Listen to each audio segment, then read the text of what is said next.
Download aplikasi Tarbiyah Sunnah di handphone Anda. Tersedia di Google Play dan App Store. Assalamualaikum warahmatullahi wabarakatuh. Alhamdulillah. Wassalatu wassalamu ala Rasulillah wa ala alihi wa ashabihi wa mawalah wa man tabi'ahum bi ihsanin ila yaumil qiyamah wa ba'd. Hadirin jamaah Masjid Darul Ihsan Cimahi yang Allah muliakan, para pendengar radio Tarbiyah Sunnah Bandung, alhamdulillah kita kembali berjumpa melanjutkan kajian kitab Syarah Al-Usulul Thalathah. Senin yang lalu kita sudah membahas tentang rukun Islam yang 5, tapi belum dirinci. Yang pertama adalah syahadat. Dalilnya adalah firman Allah dalam surah Ali Imran 18. Syahidallahu annahu la ilaha illahu wal malaikatu wa ulul ilmi qa'iman bil qist. La ilaha illa huwal azizul hakim. Allah bersaksi bahwa tidak ada sembahan yang hak selain Dia. Juga para malaikatnya dan orang-orang yang berilmu, yang tegak di atas keadilan. Tidak ada sembahan yang hak selain Dia yang aziz dan yang hakim. Di dalam ayat yang mulia ini, Allah Azza wa Jalla menjelaskan ada 3 pihak yang bersaksi atas kalimat La ilaha illallah. 3 saksi ini sama-sama menyaksikan keesaan Allah sebagai satu-satunya sembahan yang hak. Pertama Allah, kedua para malaikat, dan ketiga orang-orang yang berilmu. Ini disebut a'zamu syahadah li'azmi syahid wal masyhud bihi. Ini seagung-agung persaksian karena agungnya pihak yang bersaksi dan agungnya perkara yang disaksikan. Yang bersaksinya 3, Allah, para malaikat, dan orang-orang yang berilmu. Sedangkan yang disaksikannya adalah hal teragung di alam jagat raya, yaitu kalimat tauhid la ilaha illallah. Adapun makna dari la ilaha illallah adalah, berkata muallif, wa ma'naha la ma'buda bihaqqin illallah. La ilaha nafiyan jami'a ma yu'badu min dunillah illallah muthbitan al-ibadata lillahi wahdahu la syarikalah fi ibadatihi kama annahu la syarikalah fi mulkihi. Makna la ilaha illallah adalah tidak ada sembahan yang hak selain Allah. Kalimat la ilaha, tidak ada sesembahan, disebut kalimat nafi. Nafi itu artinya menafikan, meniadakan, menolak seluruh sesembahan selain Allah. Sedangkan illallah disebut isbat.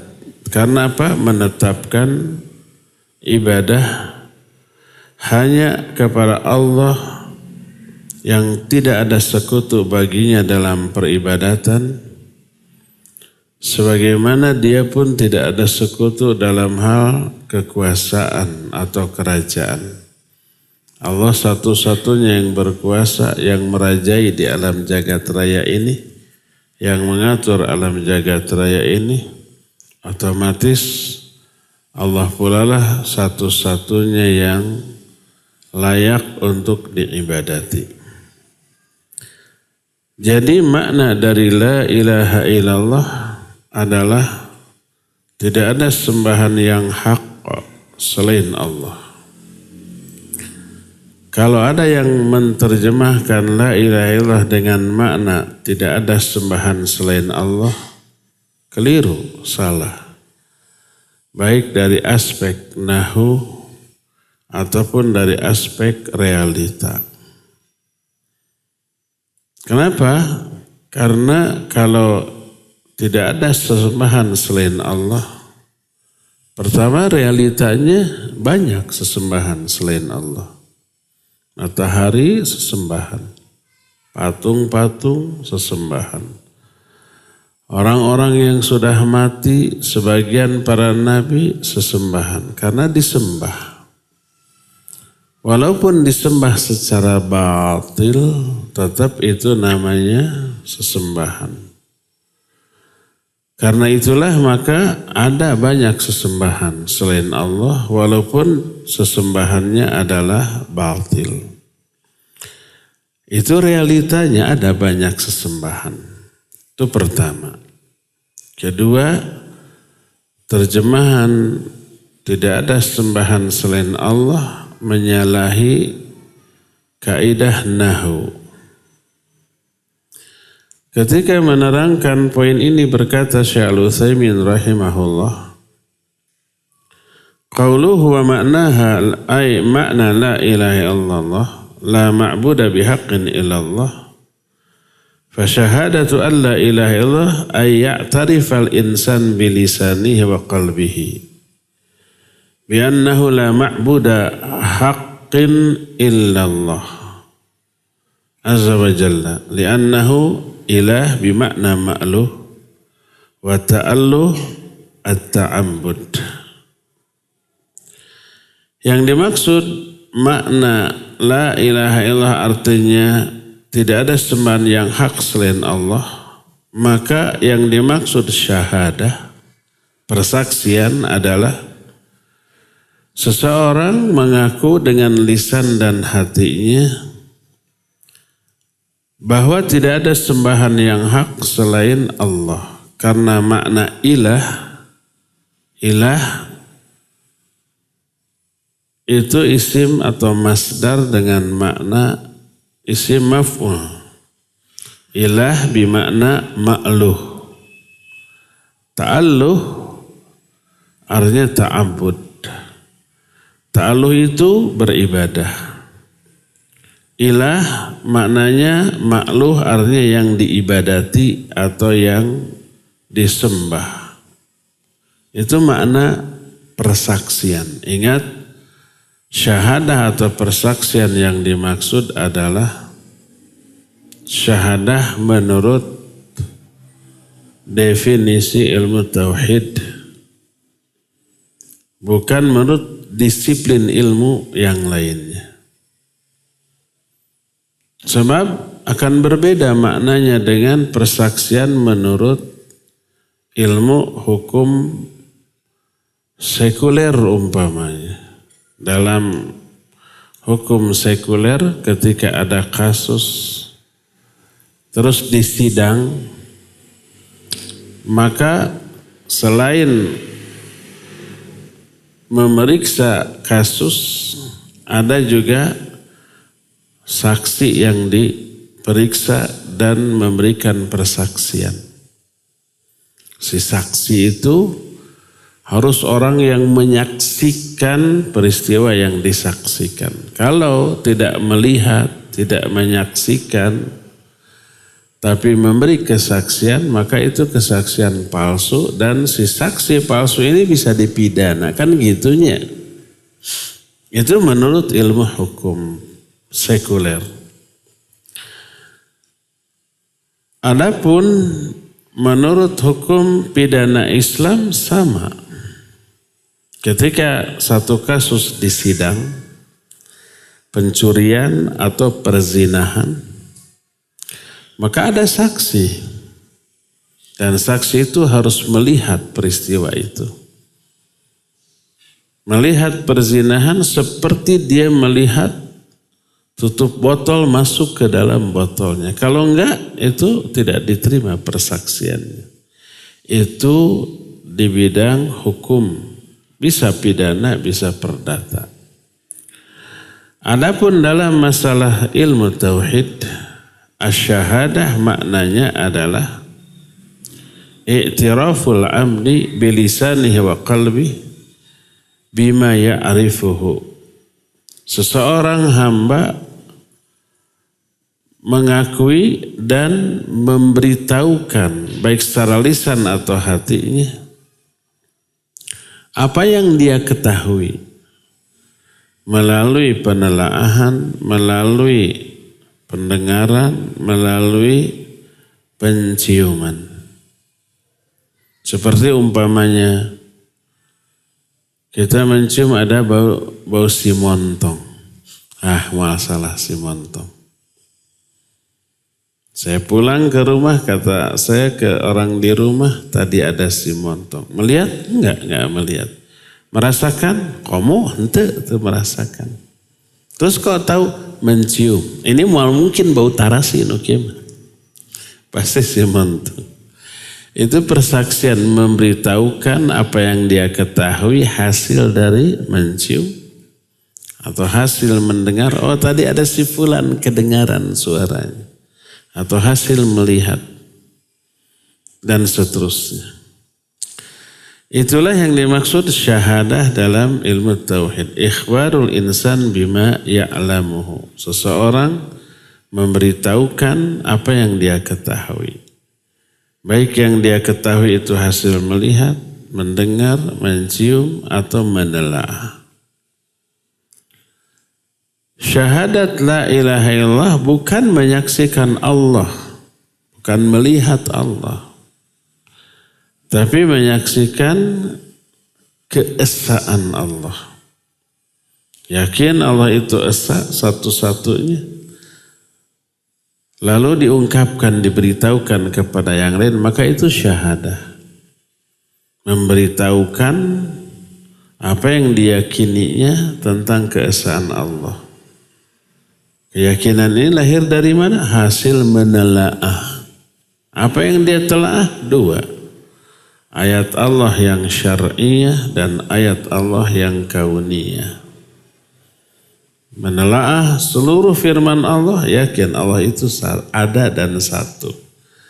Menelaah alam jagat raya, yakin alam jagat raya ini pasti ada yang menciptakan lalu mengatur ciptaannya.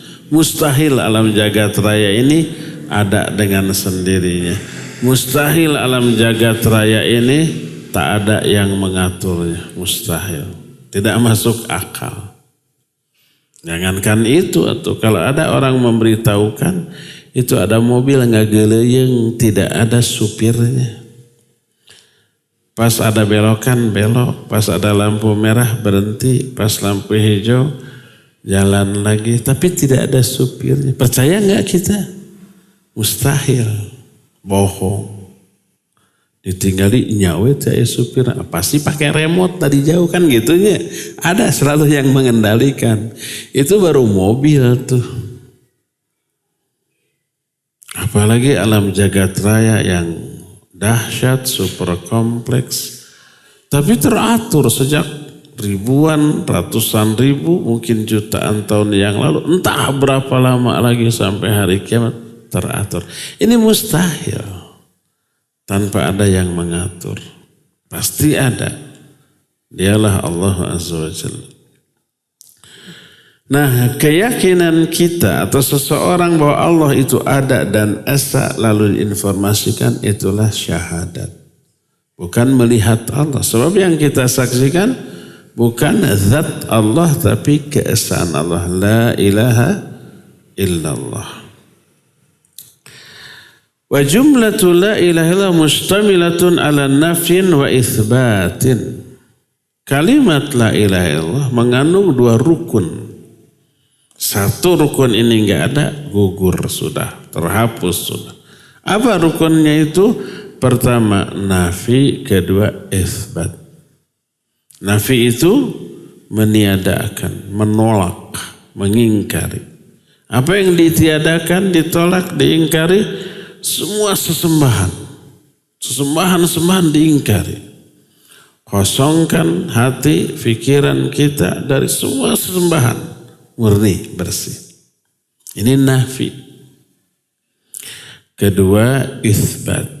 Itsbat itu menetapkan satu-satunya sesembahan yang hak, yaitu Allah. Illallah. Maka di dalam kalimat la ilaha illallah harus ada dua. Pertama, ingkar, kufur kepada semua sesembahan lain. Kedua, menetapkan, meyakini satu-satunya sesembahan yang hak, yaitu Allah. Maka konsekuensi dari orang yang sudah mengatakan la ilaha illallah adalah gak boleh menyembah kepada selain Allah. Dan inilah yang difahami oleh orang-orang Arab jahiliyah zaman baheula. Mereka tidak keberatan kalau harus menyembah Allah, tidak. Mereka juga menyembah Allah. Mereka keberatan kalau harus meninggalkan sesembahan-sesembahan lain selain Allah etata. Makanya ketika dikatakan, katakan oleh kalian la ilaha illallah. Apa kata mereka? Kata mereka ketika merespon kalimat la ilaha illallah, atariku alihatina li syairi majnun. Apakah kita harus meninggalkan sesembahan-sesembahan kita demi mentaati ahli syair yang gila ini?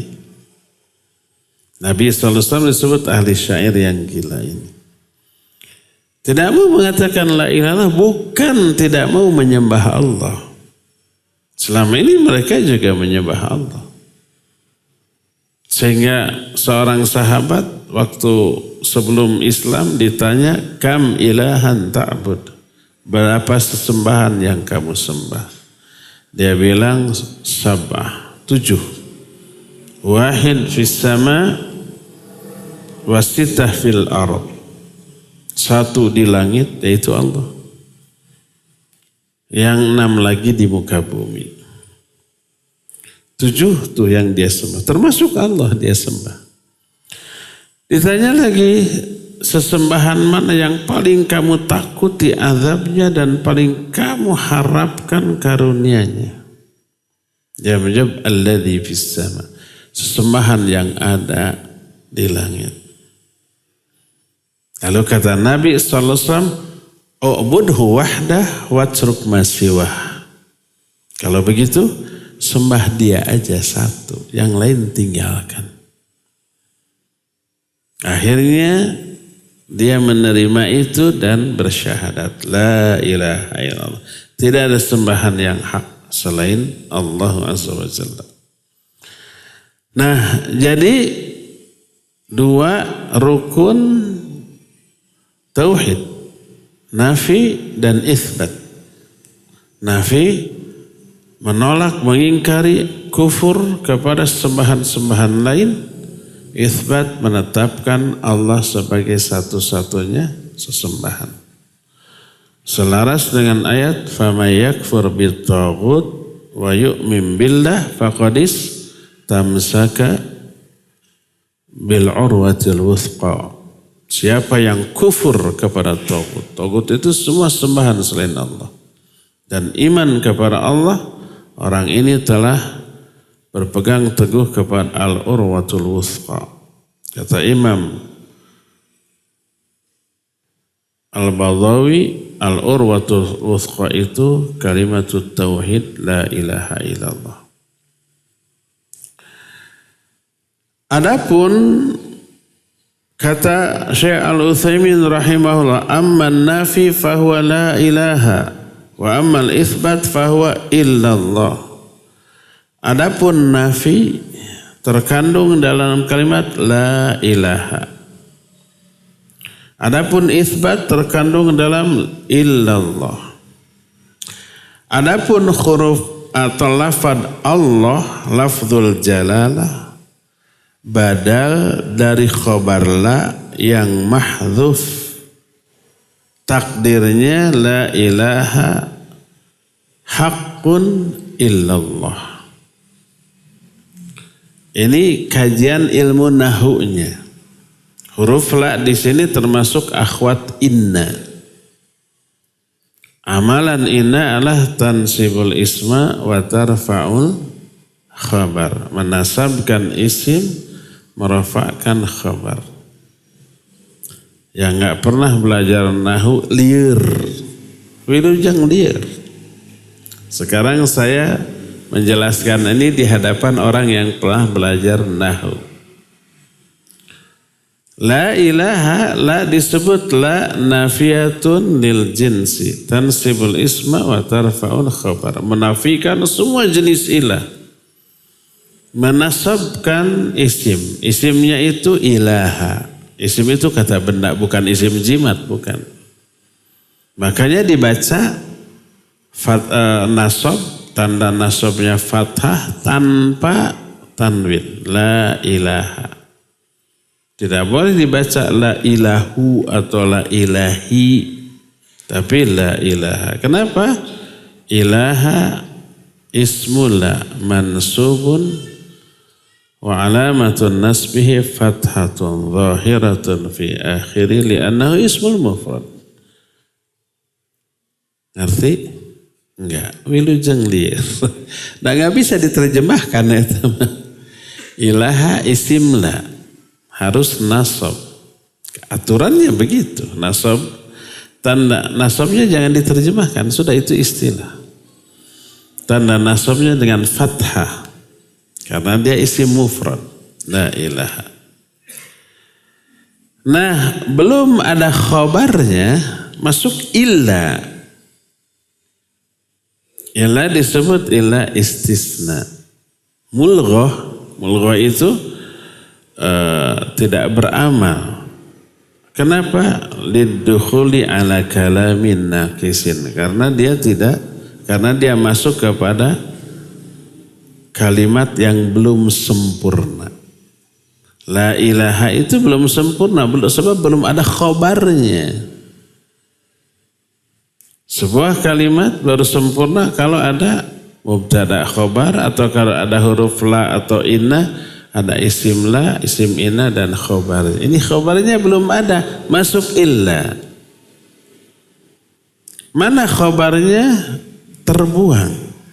Apa yang terbuang? Haqqun. Jadi haqqunnya itu ada, cuma tidak diungkapkan. La ilaha haqqun. Tidak ada sesembahan yang sebenarnya.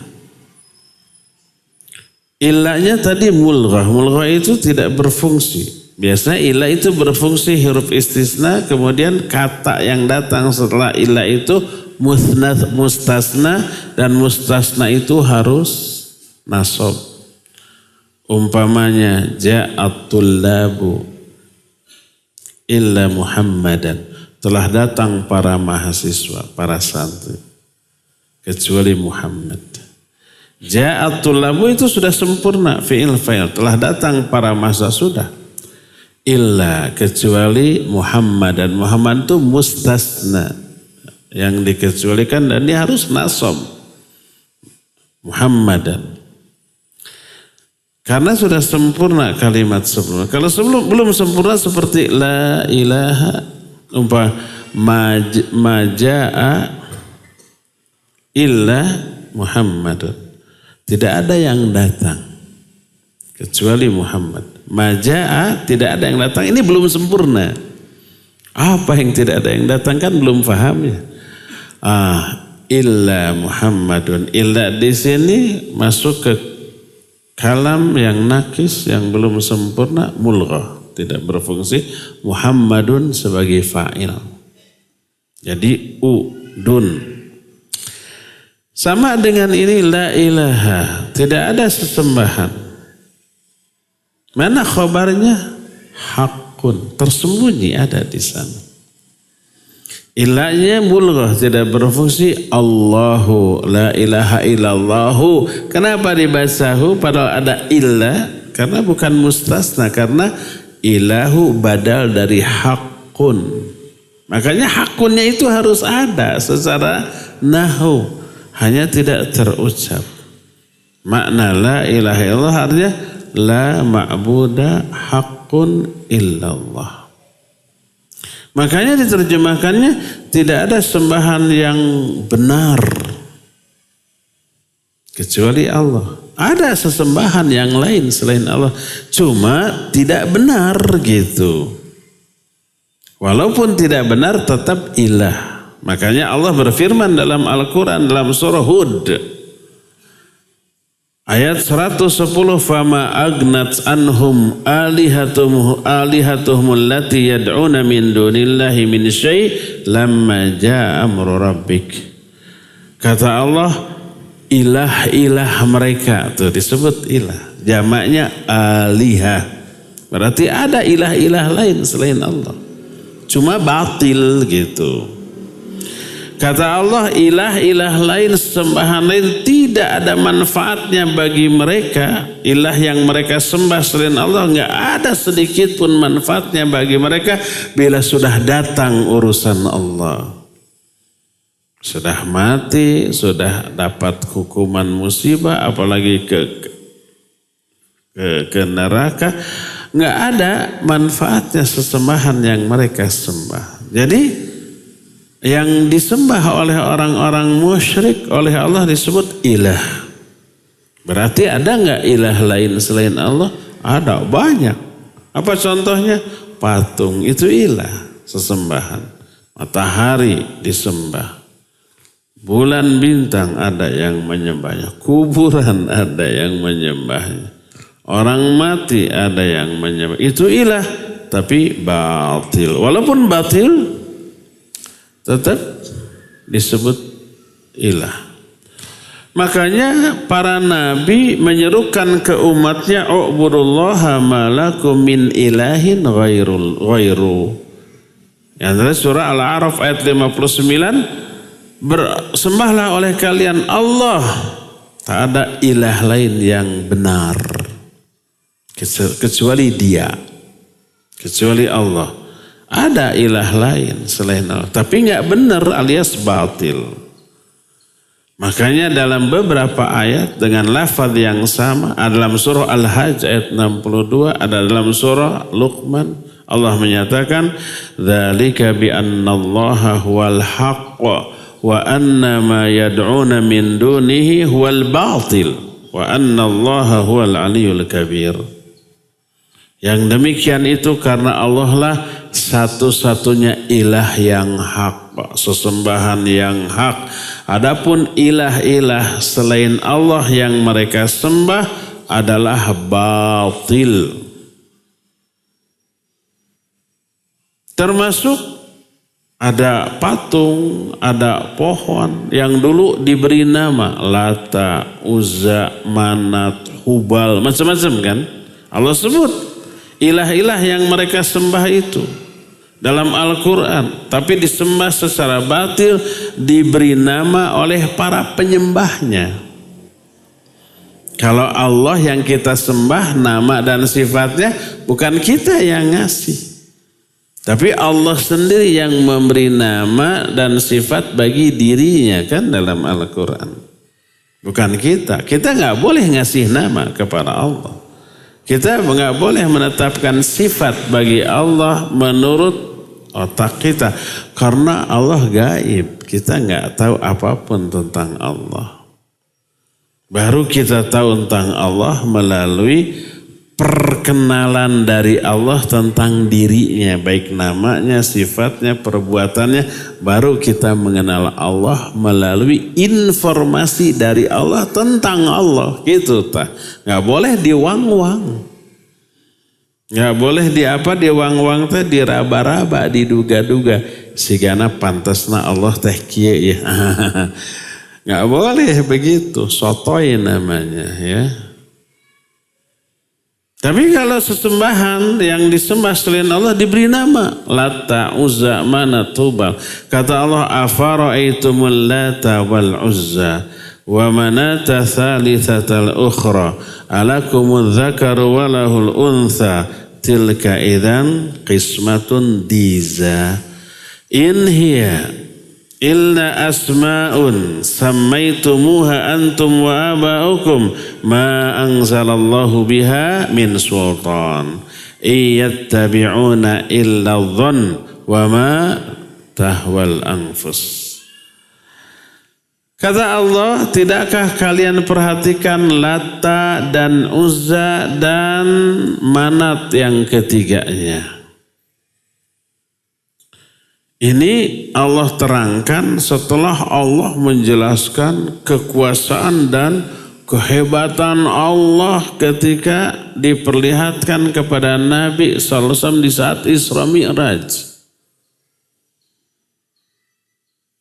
Walaqad ra'ahu nazlatan ukhra inda sidratil muntaha indaha Jannatul ma'wa idh yaghsha sidrata ma yaghsha ma zaghal basar wa ma tagha laqad ra'a min ayati rabbihil kubra. Nah, baru setelah itu afara'aitumul Lata wal Uzza. Sungguhnya Muhammad SAW telah melihat Jibril dalam bentuk yang asli. Di mana? Inda sidratil muntaha, di sidratul muntaha. Di sampingnya ada surga ma'wa. Ketika sidratul muntaha tertutupi oleh sesuatu yang menutupinya. Warna-warni yang super indah yang Nabi tidak pernah melihatnya. Saking indahnya. Idh yaksha sidrata ma yaksha. Ma zaghal basar wa ma tagha. Pandangan itu tidak pernah berkedip, tidak pernah berpaling. Allah. Kata orang Cimahi mah, ngembang kadu simontong. Kadu itu punya kembang. Nama kembang kadu namanya apa? Alohok gitu. Alohok teh bengung.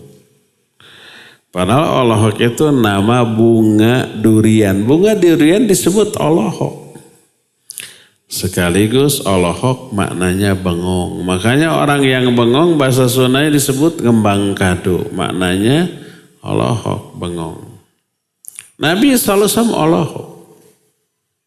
Tidak berkedip, tidak berpaling. Saking terpesonanya. Kata Allah, laqad ra'a min ayati rabbihil kubra. Sungguh Nabi SAW telah melihat tanda-tanda kekuasaan Allah yang sangat besar. Nah, jadi diperlihatkan, digambarkan kebesaran kekuasaan Allah di Sidratul Muntaha. Lalu coba bandingkan, tidakkah kalian perhatikan Lata dan Uzza serta Manat yang ketiganya? Coba bisa apa dia? Bentuknya aja goreng patut. Lihat patung-patung sesembahan, goreng patut. Alakumudz dzakaru wa lahul untha. Apakah kalian punya anak laki-laki sedangkan Allah kalian anggap punya anak perempuan? Tilka idzan qismatun diza. Itu pembagian yang sungguh tidak adil. Diza itu maknanya buruk, tidak adil. Ke Allah disebut punya anak perempuan yaitu para malaikat. Mereka kalau diklaim punya anak perempuan malu, bangganya punya anak laki-laki kan gitu. Adil nggak? Nggak adil. Ketidakadilan dalam memberikan statement kepada orang disebut diza. Jangan dijadikan ini sebagai nama. Diza dari Quran kedengarannya keren. Glosor, gubrag lahir bayi. Diza. Nih ada ayatnya. Jelek. In hiya, nama-nama itu tiada lain illa asma samaitumuha antum wa aba'ukum. Kecuali itu sekedar nama yang kalian berikan kepada sembahan kalian. Ma anzalallahu biha min sultan. Allah tidak menurunkan keterangan tentang hal itu. Jadi kalau sesembahan manusia selain Allah, yang ngasih nama, ngasih sifat, manusia penyembahnya. Kalau Allah yang kita sembah mah tidak. Enggak berani dan enggak boleh kita memberi nama kepada Allah, memberi sifat kepada Allah dengan nama dan sifat yang tidak Allah terangkan. Nah, juga diterangkan dalam surah Yusuf ayat 40. Ketika Nabi Yusuf berkata, "Ma ta'buduna min dunihi illa asma'un sammaitumuha antum wa aba'ukum ma anzalallahu biha min sultan." Apa yang kalian sembah selain Allah tiada lain kecuali nama-nama yang kalian berikan kepada sembahan-sembahan kalian.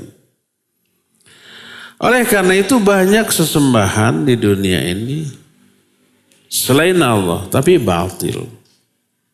Makanya makna la ilaha illallah la ilaha bihaqqin illallah. Tidak ada sembahan yang sebenarnya kecuali. Yang sebenarnya itu harus dimasukkan ke dalam makna dari la ilaha illallah. Karena itu tuntutan tata bahasa yang disebut dengan ilmu nahu dan sesuai dengan realita. Realita dalam kehidupan banyak sesembahan selain Allah. Tapi disembah secara batil, yang disembah secara hak atau sembahan satu-satunya yang hak hanyalah Allah. La ilaha illallah. Makanya terjemahan yang benar dari la ilaha illallah baik secara realita ataupun secara tata bahasa adalah tidak ada sesembahan yang hak, yang benar kecuali Allah. Maka jangan diterjemahkan la ilaha illallah dengan tidak ada sesembahan selain Allah. Salah. Karena kenyataannya banyak sembahan selain Allah. Yang kedua, tuntutan tata bahasa mengharuskan adanya bihaqqin illallah, ya. Adapun tafsiran dari la ilaha illallah diterangkan oleh firman Allah dalam ayat yang lainnya ketika menjelaskan tentang Nabiullah Ibrahim alaihissalatu wassalam. Kata Allah, wa idh qala Ibrahimu li abihi wa qaumihi innani bara'um mimma ta'budun illa alladhi fatarani fa innahu sayahdin wa ja'alaha kalimatan baqiyah fi aqibihi la'allahum yarji'un. Kata Allah, dan ingat ketika Ibrahim berkata kepada bapaknya dan kaumnya. Bapaknya ini tukang bikin patung yang disembah. Patungnya disembah oleh kaumnya. Apa kata Ibrahim? Innani bara'um mimma ta'budun. Aku berlepas diri dari apa yang kalian sembah. La ilaha. Diingkari sembahan-sembahan yang mereka sembah. Ada pengecualian illalladzi fatarani, kecuali aku tidak akan berlepas diri dari sesembahan yang telah menciptakan aku. Fa innahu sayahdin, dia akan memberikan petunjuk kepadaku. Siapa ini teh? Allah.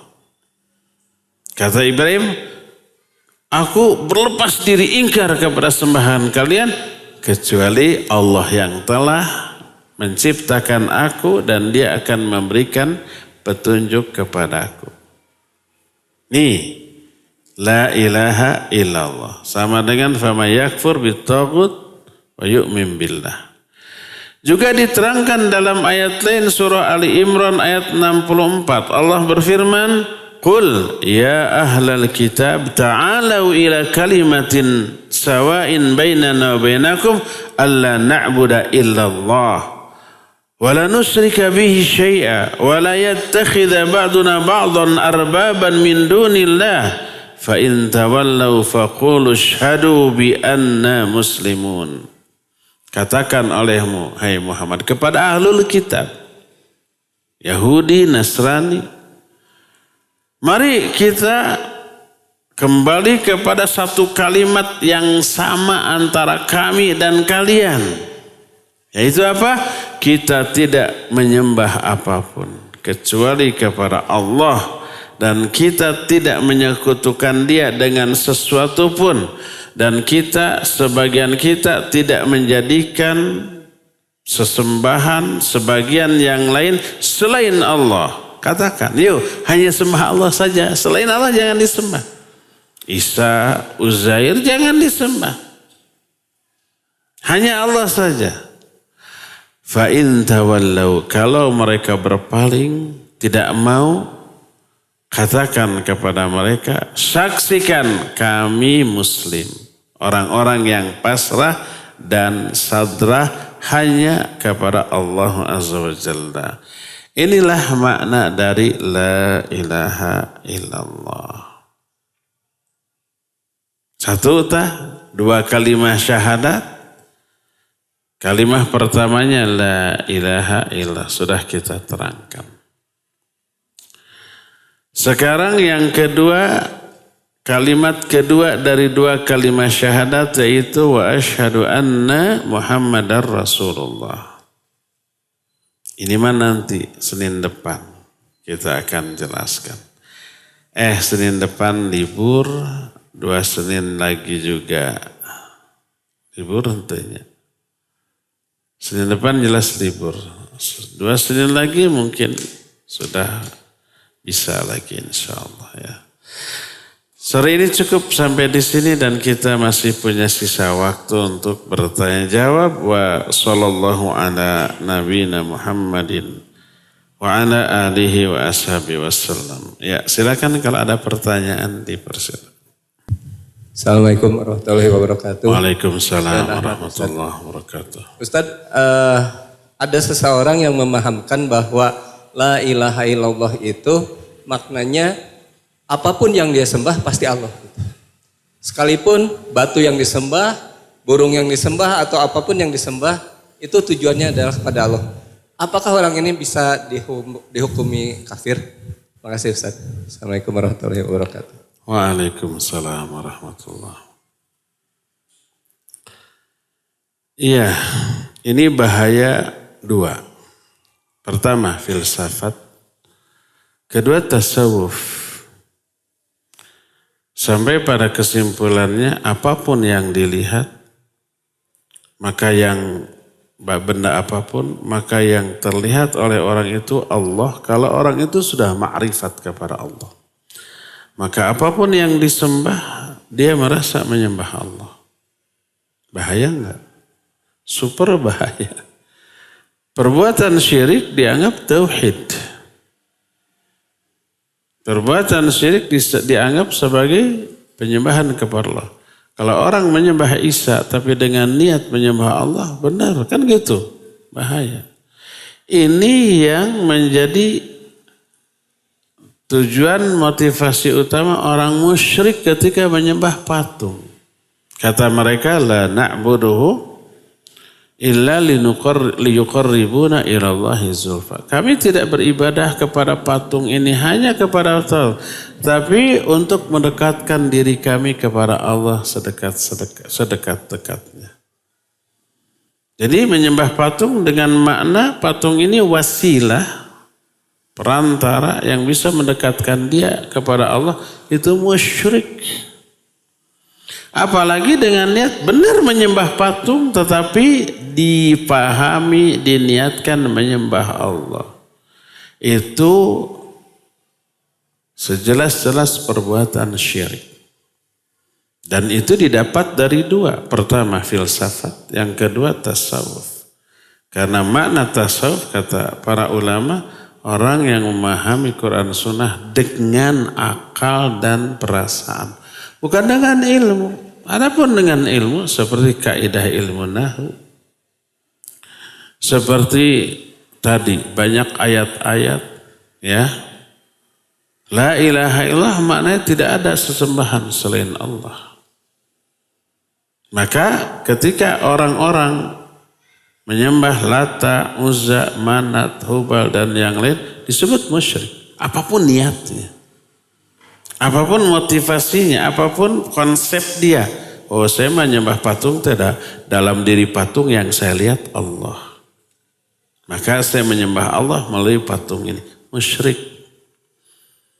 Nah, menyembah Allah harus dengan cara yang Allah tetapkan. Bukan dengan cara yang kita karang-karang. Jangankan kepada Allah tuh. Kita mau menghadap orang harus melalui prosedur protokoler yang ditetapkan oleh orang itu, ya enggak? Kita mau menghadap presiden. Gimana kita aja caranya nyelandap ditembak tuh sama pas pampres.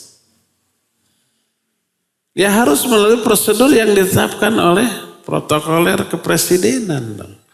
Harus begini. Itu orang. Apalagi Allah.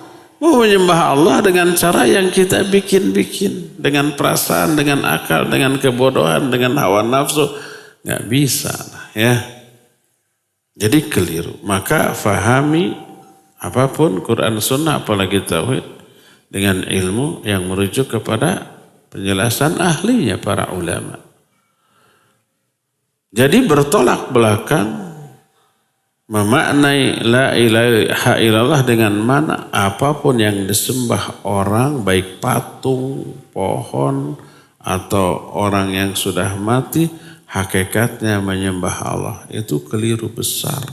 Memanipulasi syirik menjadi perbuatan yang dianggap ibadah. Makanya yang kayak gitu mah gak akan tobat. Karena apa? Merasa benar. Kalau merasa benar apa yang harus ditobati? Ya enggak. Dicarek, dilarang, marah. Benar kok dilarang. Kan gitu. Nah kita patahkan argumentasinya melalui ilmu. Dari mana konsepnya bahwa la ilaha illallah bermakna setiap yang disembah hakikatnya menyembah Allah? Dari mana konsep itu? Coba aspek nahunya jelaskan ya.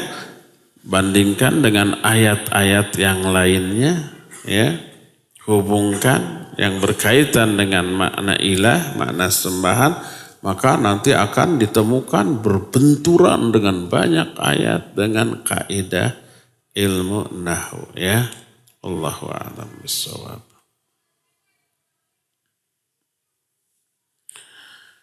Ana domisili di Bandung, kadang ke Jakarta. Dalam kurun waktu 1 pekan, kadang 1 bulan ke rumah anak.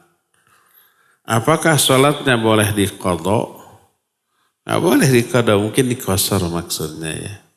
Beda antara qadha dengan qasar. Kalau qasar diringkas tadinya 4 menjadi 2. Jadi yang boleh diqasar hanya yang 4 rakaat yaitu zuhur, asar dan isya.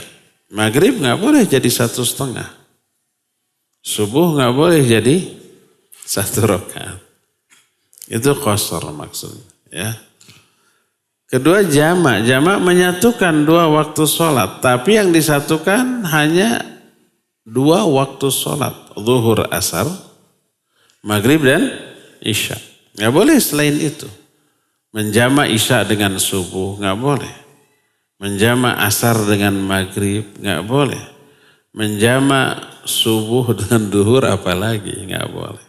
Yang boleh dijama disatukan adalah zuhur dengan asar dan isya dengan maghrib. Sekaligus boleh jamak qasar. Ya di qasar 2 rakaat, ya di jamak. Seperti contoh kita ke Jakarta. Jam 9. Sampai di Jakarta zuhur. Sekarang mah Bandung Jakarta itu 1/2 jam. Pakai wus. Pas sholat zuhur kita dikosor 2 rakaat, setelah salam qomat lagi sholat asar di waktu zuhur. Jamak takdim namanya. Asarnya ditarik dilakukan di waktu zuhur plus dikosor 2 rakaat. 2. Nanti asar nggak perlu sholat lagi kan sudah. Nah maghribnya 3. Beres maghrib, qomat lagi, isya-nya ditarik ke maghrib 2 rakaat. 3, 2. Jamak sekaligus qasar. Ini boleh bagi musafir. Ya. Selain musafir tidak boleh. Kecuali jamak walaupun mukim boleh kalau ada uzur tertentu. Hujan atau kepepet waktu karena kondisi yang tidak memungkinkan pada sholat pada waktunya. Boleh, seperti umpah dokter yang lagi operasi, jam 11 operasi selesai jam 4. Gak sempat sholat zuhur. Ditinggal sholat, mati nih pasien. Terus sampai jam 4, belum sholat zuhur. Boleh dia dijamak. Dijamak takhir, zuhur ditarik ke asar. Tapi karena dia bukan musafir, tidak boleh diqasar 4-4. Zuhur dulu 4, setelah salam baru asar 4 rakaat lagi. Begitu ya. Itu ketentuan jamak qasar untuk musafir. Terakhir. Anak punya beberapa pegawai dengan sistem kontrak. Dalam salah satu perjanjiannya, kontrak kerja tertulis. Apabila berhenti sebelum masa kontrak habis, akan dikenakan denda atau penalti. Main bola ini tidak. Dan pernah ada pegawai berhenti secara tiba-tiba padahal baru beberapa pekan bekerja dan anak tahan untuk gajinya. Jadi gajinya tidak diberi, terus didenda gitu, harus bayar gitu. Zalim banget. Perjanjian itu semata-mata bukan untuk mencari keuntungan. Naon tuh? Melainkan untuk menghindari pegawai yang seenaknya berhenti tanpa memberikan kita persiapan agar tidak terjadi kekosongan di posisi tersebut. Mohon dijelaskan terkait upah yang belum diberikan dan denda atau penalti dari perjanjian tersebut. Iya, pertama, kalau dia bekerja di perusahaan kita, hasil didikan kita, hasil pembiayaan kita disekolahkan dulu oleh kita. Karena kalau langsung bekerja nggak akan bisa. Pekerjaan ini butuh keahlian gitu. Orang itu disekolahkan dulu, dibiayai oleh kita. Nah boleh perjanjian. Karena dibiayai, nanti kamu harus kerja di saya. Dengan masa kerja sekian, biasanya ada rumusnya tuh. Kalau umpamanya masa pendidikannya setahun, kerjanya minimal setahun. Atau 2 tahun. Kalau ternyata sebelum 2 tahun keluar, biaya pendidikan balikin lagi. Ada yang gitu ya? Namanya apa itu? Ikatan dinas. Boleh, karena kita sudah mengeluarkan biaya untuk itu. Adapun kalau orang tidak dididik oleh kita, tidak dibiayai oleh kita, dia punya skill sendiri, lalu melamar ke kita, ya boleh begitu, zalim. Karena nggak punya andil atau saham atau kontribusi kita terhadap skill yang dia miliki, nggak ada. Skill dia miliki sendiri atau oleh orang lain. Sekolah dengan biaya sendiri. Kursus dengan biaya sendiri. Maka tidak boleh ya. Nah, kecuali begini, kalau umpamanya tanpa uzur, kemudian dia keluar, maka bayarlah sesuai dengan tenaga yang sudah dia keluarkan tanpa ada bonus. Tapi kalau full sesuai dengan kontrak kerja kita minimal 1 tahun, selain dibayar dengan bayaran yang disepakati plus bonus. Umpamanya katakanlah per hari dibayar 100.000 atau 50.000 deh. Jadi 30 hari 1,5 juta. Tapi kalau full selama 1 tahun, nanti ada bonus. Dihitung per bulannya jadi 3 juta, jadi 1,5 juta lagi ditunda di akhir tahun ada bonus. Kalau belum 1 tahun, maka hanya 1,5 juta per bulan. Rugi nggak? Rugi dia. Nggak apa-apa, itu konsekuensi dia. Makanya dia akan menyelesaikan. Insya Allah itu adil, ya. Adapun kalau umpamanya tidak diberikan gajinya, apalagi didenda, bekerja sudah capek, sudah meluangkan waktu karena berhenti 2 hari sebelum waktunya didenda, maka itu zalim, tidak adil, padahal dia sudah bekerja. Jadi lebih baik tetapkan upah yang minim apabila dia keluar, dan kasih bonus yang cukup besar apabila dia menyempurnakan perjanjiannya. Lebih baik demikian, ya. Wallahu a'lam bishawab. Cukup sampai di sini. Insyaallah kita akan berjumpa lagi 2 Senin yang akan datang. Subhanakallahum bihamdik. Asyhadu an la ilaha illa anta astaghfiruka wa atubu ilaik. Walhamdulillahi rabbil alamin. Wassalamualaikum warahmatullahi wabarakatuh.